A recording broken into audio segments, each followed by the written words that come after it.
Assalamualaikum warahmatullahi wabarakatuh. Dan pada video kali ini kita akan membahas kisah anak kesayangan Nabi Adam alaihissalam yang akan menjadi nabi yang kedua.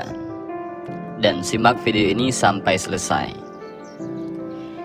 Ini adalah kisah tentang seorang nabi kedua setelah Nabi Adam alaihissalam yang jarang diceritakan. Kita tidak menceritakan tentang kisah Nabi Idris, karena ternyata masa di antara Nabi Adam dan Nabi Idris ada seorang nabi yang diutus Allah Subhanahu wa taala. Beliau adalah anak kesayangan dari Nabi Adam alaihissalam dan merupakan guru dari Nabi Idris alaihissalam. Beliau adalah Nabi Syith alaihissalam. Setelah Nabi Adam dan Hawa diturunkan ke bumi, Allah Subhanahu wa taala memerintahkan beliau untuk memperbanyak anak keturunannya dengan cara menikahkan antara anak kembar yang satu dengan anak kembar yang lain. Karena pada saat itu Nabi Adam dan istrinya, yaitu Siti Hawa, dikaruniai Allah Subhanahu wa taala memiliki 40 anak yang semuanya kembar laki-laki dan perempuan.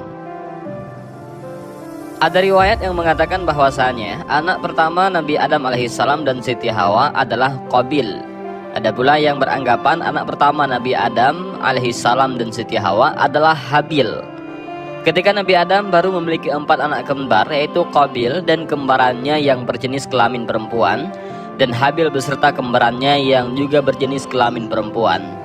Jadi waktu itu Nabi Adam baru memiliki 2 anak laki-laki dan 2 anak perempuan.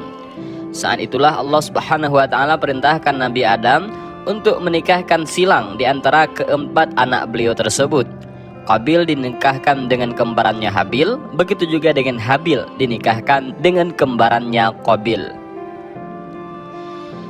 Tapi masalahnya adalah ketika itu Qabil tidak mau dinikahkan dengan kembarannya Habil, karena kembarannya Qabil lebih cantik dibandingkan dengan kembarannya Habil.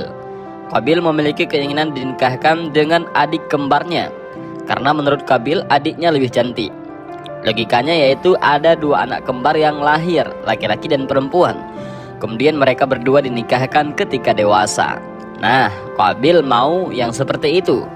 Padahal Allah Subhanahu wa taala perintahkan supaya mereka dinikahkan silang. Di peristiwa inilah syaitan menggoda Qabil supaya tidak mau mengikuti apa yang diperintahkan Allah Subhanahu wa taala.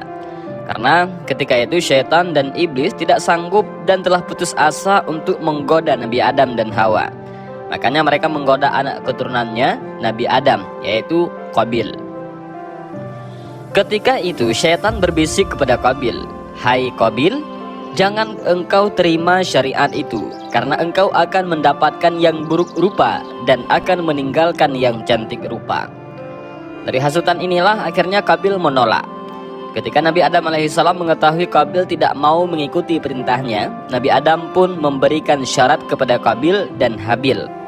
Saat itu mereka berdua disuruh untuk berkurban oleh Nabi Adam. Barang siapa yang diterima kurbannya oleh Allah Subhanahu wa taala, maka dia berhak mengambil pasangannya. Akhirnya Qabil dan Habil pun mulai mencari sesuatu untuk dikurbankan.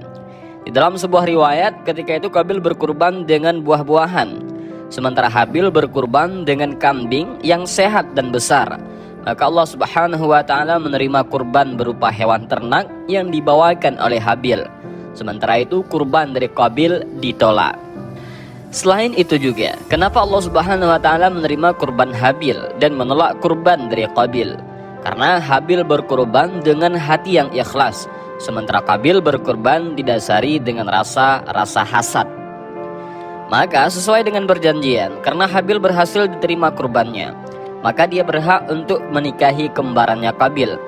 Tapi karena Qabil juga dari awal sudah hasad, kemudian setelah itu datang pula iblis dengan memanas-manasi Qabil untuk membunuh Habil, dan supaya Qabil bisa menikahi kembarannya yang cantik itu. Akhirnya pada suatu hari Qabil membunuh Habil. Dan inilah pembunuhan pertama sepanjang sejarah umat manusia yang terjadi di atas muka bumi ini, yang dilakukan oleh putra dari Nabi Adam alaihissalam dan Siti Hawa. Setelah Qabil membunuh Habil, Qabil pun mengambil kembarannya dan berpisah dari pemukiman atau tempat tinggal ayahnya, yang ketika itu Nabi Adam dan anak-anaknya memilih untuk tinggal di sebuah pegunungan. Qabil dan kembarannya pun pergi dari pegunungan itu. Mereka turun gunung dan membuat sebuah tempat tinggal di suatu lembah yang lokasinya berada tidak jauh dari tempat tinggal Nabi Adam dan kelompoknya. Beberapa tahun setelahnya, Qabil dan kembarannya pun memiliki keturunan. Mereka beranak pinak di lembah tersebut. Begitu juga dengan kelompok Nabi Adam yang berada di atas gunung. Akhirnya pada saat itu muncullah dua perkampungan. Yang satu Nabi Adam dan kelompoknya di atas gunung, sedangkan yang satu lagi Qabil dan anak-anaknya di kaki gunung. Selama kematian Habil, Nabi Adam sangat sedih dan menyesal karena Habil adalah anaknya yang paling soleh, yang pada saat itu Habil mewarisi akhlak dari Nabi Adam alaihissalam. Bahkan selama setahun pasca terbunuhnya Habil, selama itu pula Nabi Adam tidak pernah tertawa dan sampai-sampai tidak bergaul dengan istrinya, yaitu Siti Hawa.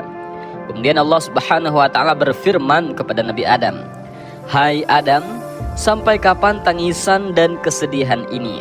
Sesungguhnya aku akan memberikan pengganti dari anak itu untukmu dengan anak yang terpercaya dan akan menjadi nabi, dan dari keturunannya akan kujadikan para nabi hingga hari kiamat." Tak hanya itu, Allah Subhanahu wa taala pun memberikan isyarat ataupun tanda-tanda mengenai lahirnya anak pengganti Habil ini. Allah Subhanahu wa taala berfirman, "Tanda-tandanya adalah dia akan dilahirkan sendirian, tidak kembar seperti biasanya. Apabila anak itu telah lahir, maka namailah dia dengan Syid."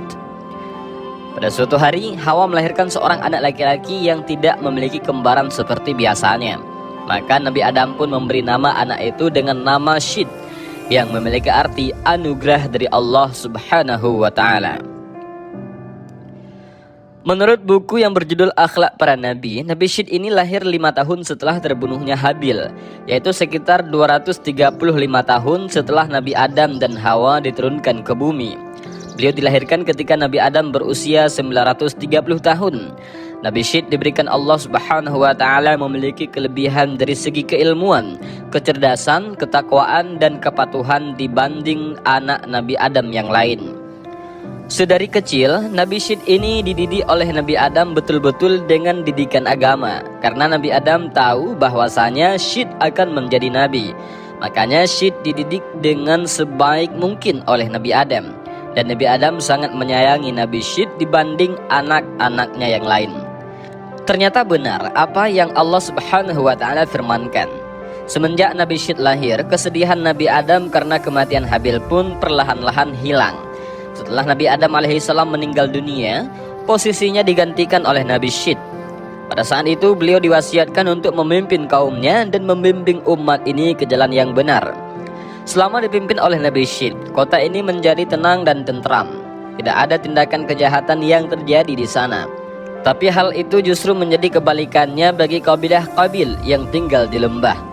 Di sana terjadi kerusakan moral yang sangat luar biasa. Kemudian tindakan kejahatan di mana-mana. Tak hanya itu, pelacuran dan seks bebas juga terjadi di dalam kabilah ini.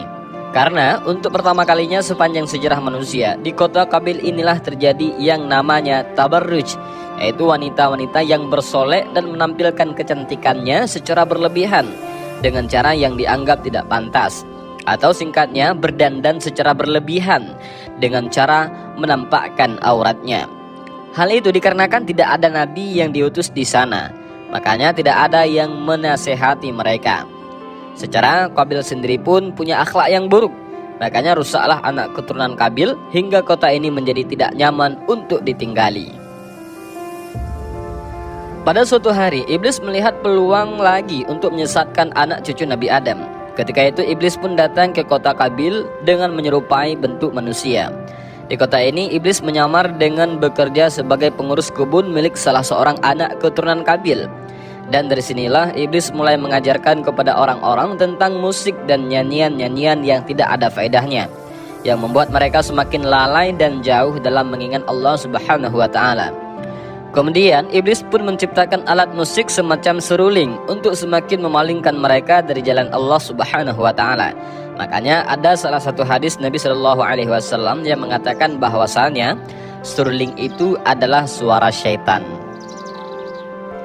Ketika banyak orang-orang di kota itu yang mengenal musik, mereka pun membuat semacam hari perayaan dengan dihiasi dengan suara-suara nyanyian dan tiupan seruling sepanjang hari perayaan tersebut. Dari kaum Qabil inilah terjadi musik pertama yang terjadi di alam semesta. Ketika perayaan ini sedang berlangsung, suara musik mereka semakin waktu semakin keras, hingga suara musik dan nyanyian mereka terdengar sampai ke pegunungan, tempat tinggalnya Nabi Syed dan kaumnya. Orang-orang kaum Nabi Syed yang mendengarnya merasa bising dan mereka pun menjadi penasaran. Karena sebelumnya mereka sama sekali tidak pernah mendengar suara-suara itu. Akhirnya ada beberapa pemuda dari kaum Nabi Syed yang turun dari pegunungan untuk mengecek ada apa sebenarnya dan apa yang sedang terjadi di sana. Sesampainya mereka di sana, para pemuda ini pun mengintip-ngintip kegiatan yang sedang dilakukan oleh kaum Qabil. Menurut riwayat dari Abdullah bin Abbas, perempuan dari kabilah Qabil ini cantik-cantik, sedangkan laki-lakinya kurang tampan. Sementara itu perempuan dari kaumnya Nabi Syed ini kurang cantik, tapi laki-lakinya tampan-tampan. Makanya ketika para pemuda ini melihat wanita-wanita dari kabilah Qabil, mereka pun takjub akan kecantikan yang dimiliki wanita-wanita anak keturunan Qabil ini. Ditambah lagi mereka tidak menutup aurat dan berdandan secara berlebihan. Akhirnya pemuda-pemuda itu naik lagi ke atas gunung dan mengabarkan kepada pemuda-pemuda lain bahwasanya di bawah sana ada sekelompok perempuan yang cantik-cantik.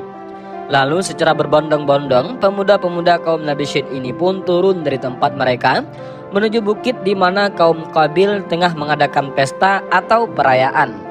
Maka ketika itu para pemuda-pemuda kaum Nabi Syed ini terpesona karena melihat begitu cantiknya perempuan di lembah. Begitu juga dengan perempuan-perempuan kaum Qabil. Mereka pun terpesona melihat ketampanan pemuda-pemuda yang tak pernah mereka lihat sebelumnya. Mulailah ketika itu mereka saling menyukai dan saling berinteraksi antara kedua kaum ini, hingga berakhir dengan perzinahan. Dan inilah perzinahan pertama yang terjadi di alam semesta. Jadi lengkap sudah syaitan dan iblis menghasut anak cucu Adam untuk melakukan segala hal yang dilarang Allah Subhanahu wa Ta'ala. Mulai dari pembunuhan, tabarruj, musik, dan sampai terjadinya perzinahan. Iblis dan bala tentaranya betul-betul selangkah lebih maju dalam menghasut anak cucu Adam supaya bisa menemani mereka di neraka kelak. Seiring berjalannya waktu, banyaklah pemuda-pemuda dari kaum Nabi Syed yang terpengaruh dan ikut rusak karena wanita-wanita dari kaum Qabil. Nabi Syed pun berusaha mendakwahi mereka untuk kembali ke jalan yang benar. Ketika itu ada beberapa yang taubat, tapi ada pula yang tetap tenggelam dalam maksiatnya. Kemudian Nabi Syed teringat akan wasiat ayahnya, yaitu Nabi Adam alaihissalam. Ketika itu Nabi Adam alaihissalam memberitahu kepada Syed tentang akan terjadinya topan dan kehancuran alam. Selain itu Nabi Syed juga diajarkan tentang waktu-waktu ibadah dalam sehari semalam. Nabi Adam juga memberikan seutas tali dari bahan sutra yang membuat gambaran tentang para nabi dan orang-orang yang akan menguasai dunia.